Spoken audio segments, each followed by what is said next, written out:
Hi everyone, I am Lily from Lily Rivera Bridal Atelier, and I am here to show you your first lessons on what are the basic items that you need to get started sewing today. So are you ready? Here we go. So I've been sewing for over 20 years, so I have an awful lot of things in my stash that I use, gadgets and materials and supplies and notions, you name it.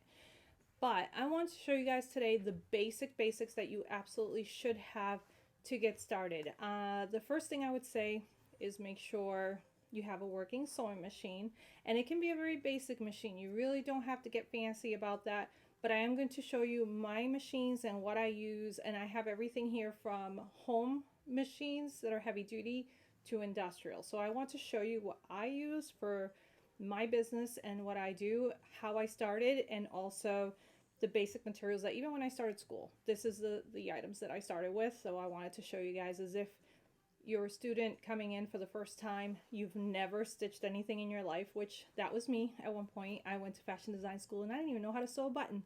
So it works. It just takes a lot of practice, consistency, and determination. If you really love it and you want to learn, it takes a little bit of patience. You will be making mistakes, and that's okay. So I'm here to guide you. I hope you love the video, and if you do, please like and subscribe, and let's get started. So if I was doing this for the first time, what items would I need? The first one is, like I said, a home machine. It can just be a basic machine. You don't have to go fancy, expensive, straight stitch, very basic machine. I will show you mine. And then the other things that you will need is, I would start with a good pair of scissors.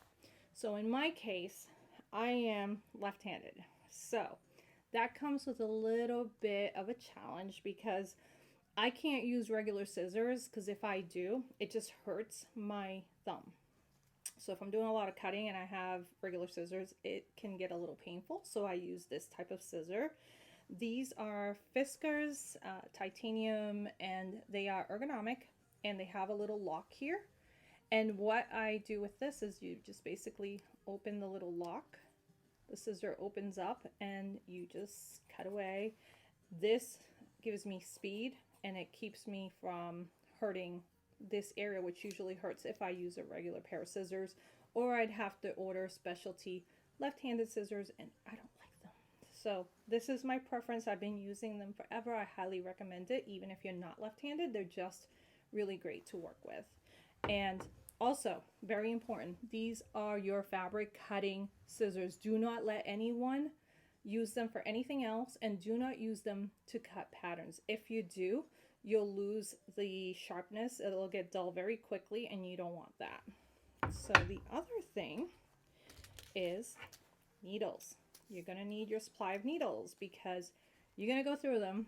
I lose needles on a daily basis. I think I bought this package last week, and you can see I've got like one left and one in my hand. I don't know, they just disappear on me. I think it's just, I'm just busy and running around, and I lose my needles. So just have a nice little stash of needles. I prefer to use this particular size, which is a size 7, and what it is it's just basic sharps, and they're good for just about everything. So unless you're working with a really thick material, then you would need a thicker needle, but you want something that's sort of multi-use, and you just have them in a magnet or somewhere nearby, and hopefully not lose them like I do. But yeah, have lots of needles and a seam ripper. You're gonna need this a lot. I'm sorry to tell you, we're gonna start sewing together, but you're gonna need a seam ripper because you're gonna make mistakes, and that's okay. And that's why you need this little guy here. So this just basically picks the stitching off of anything that you sew. So you want to have this. You can have multiple of these. They're not very expensive. And then we have our other version. This is a clipper. I use these sometimes to take apart seams. They're very sharp, and it's just a quick, handy way. Something great to have near your sewing machine. You can even put a little string and tie it to your machine so you're not losing it like I do. And you just basically pull with this, and you can clip your threads. It just makes the process a lot speedier. And you can use them carefully. You can sometimes use them to take apart seams, but I highly recommend this kind of seam ripper for when you're starting out. Okay, and then the other thing that I thought of was this gauge. I get these gauges. I have several of them. Can't live without them. So this is really great for when you're marking hems or you're marking what we call seam allowance, which is the space between the stitching and the space you're going to leave available on the garment. You can measure with this, and you'll really get good at, after a while, you're going to just see a hemline and know how much is on there just by taking a glance at it. But for now, this is a very accurate way to do your markings and sewing, so you'll really need one of these. And I highly recommend the one that comes with the numbers, because there are some, let me get a little closer here, some of them come with just the lines, so it's much quicker with this one, because you can really see where your 1/2 inch, 1 inch, if you want to do a 1/4 inch. Some of them even come with all those little measurements itemized, and it's a great way to learn where your 5/8 is, where your 1/4 inch is, where your 1/2 inch is, because when I first started sewing, I remember I kind of needed this guidance to know how wide I was supposed to go with my seams. So it's really going to be helpful to have one of these. And then the other thing I pulled out here was a ruler. Just a nice clear ruler, excuse me. This is the Easy Quilting one. I use this for anytime I have to measure patterns. It's great for pattern drafting. It's great if you have to mark any markings on your patterns, and there's different ones. You can use the curved ones if you're going to really get into pattern cutting and armholes, but I'm not going to get into that with you guys yet. That's a whole other lesson. I don't want to overwhelm you. Just nice to have a clear ruler. You'll see, you'll get use out of it once you start using it. And finally, and lastly, you need pins. And what better way to have the pins than on a magnet? So these little magnet things, you can get them, just about any retailer will sell these to you. And then just pick the kind of pins that you want to use. I like the regular dress pins, and I use the ones with the colored tip. And the reason I use these is because just that. I drop them all the time. And when you are working with someone, you don't want them to be stepping on your pins, so it's easy to spot at a distance. So for me, I love the colorful ones because if they fall on the floor, I can just grab them. You can even pick them up with the magnet. I've dropped the magnet with the whole thing all over the floor. You just go right in, pick them up, and voila, you're done. So if you are in an area where you don't have a sewing place nearby, or if you want to look into other supplies that you might need for sewing, I highly recommend Wawak. And Wawak is a catalog. They send everything out in the mail.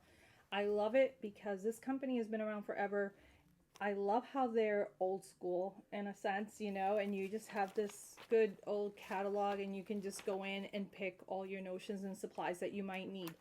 So this is a great company to go through. They are online. You can either order online, or you can use the catalog and call them and do a order that way. But I use the catalog to just glance at the supplies I want. I mark what I want, and then I go online and I put in my order. So that usually works out wonderfully for me if I'm being lazy and I don't want to go anywhere. This is a great way to do it. So when it comes time to start sewing, I have a few little projects in mind to get you guys started, and I'm going to use commercial patterns. So when you go to the store, if you go to the fabric store and you see a nice pattern on sale or something that you'd love to sew, just pick them up, start collecting them, because you're going to be able to make those garments when I'm done. So I hope you love it. The next thing I'm going to do is show you guys my equipment, because I want you guys to kind of get an idea of what I'm using, and then you can take it from there. And of course, go in comments, ask away any questions you might have regarding materials, supplies, or machines. I'll do my best to answer. So next part of the tour is going to be my machines. Here we go. First machine I want to show you is this beauty. This is my Singer Heavy Duty. It's a home sewer machine. I highly recommend it for anyone starting to sew because it has all the basics. It's very easy to thread. You can see all the pictures right there. It has a diagram on how to thread the machine. It's a forever favorite of mine. I have 2 of these, and I've been using these for well over 10 years. I've made very, very couture quality wedding dresses on this baby.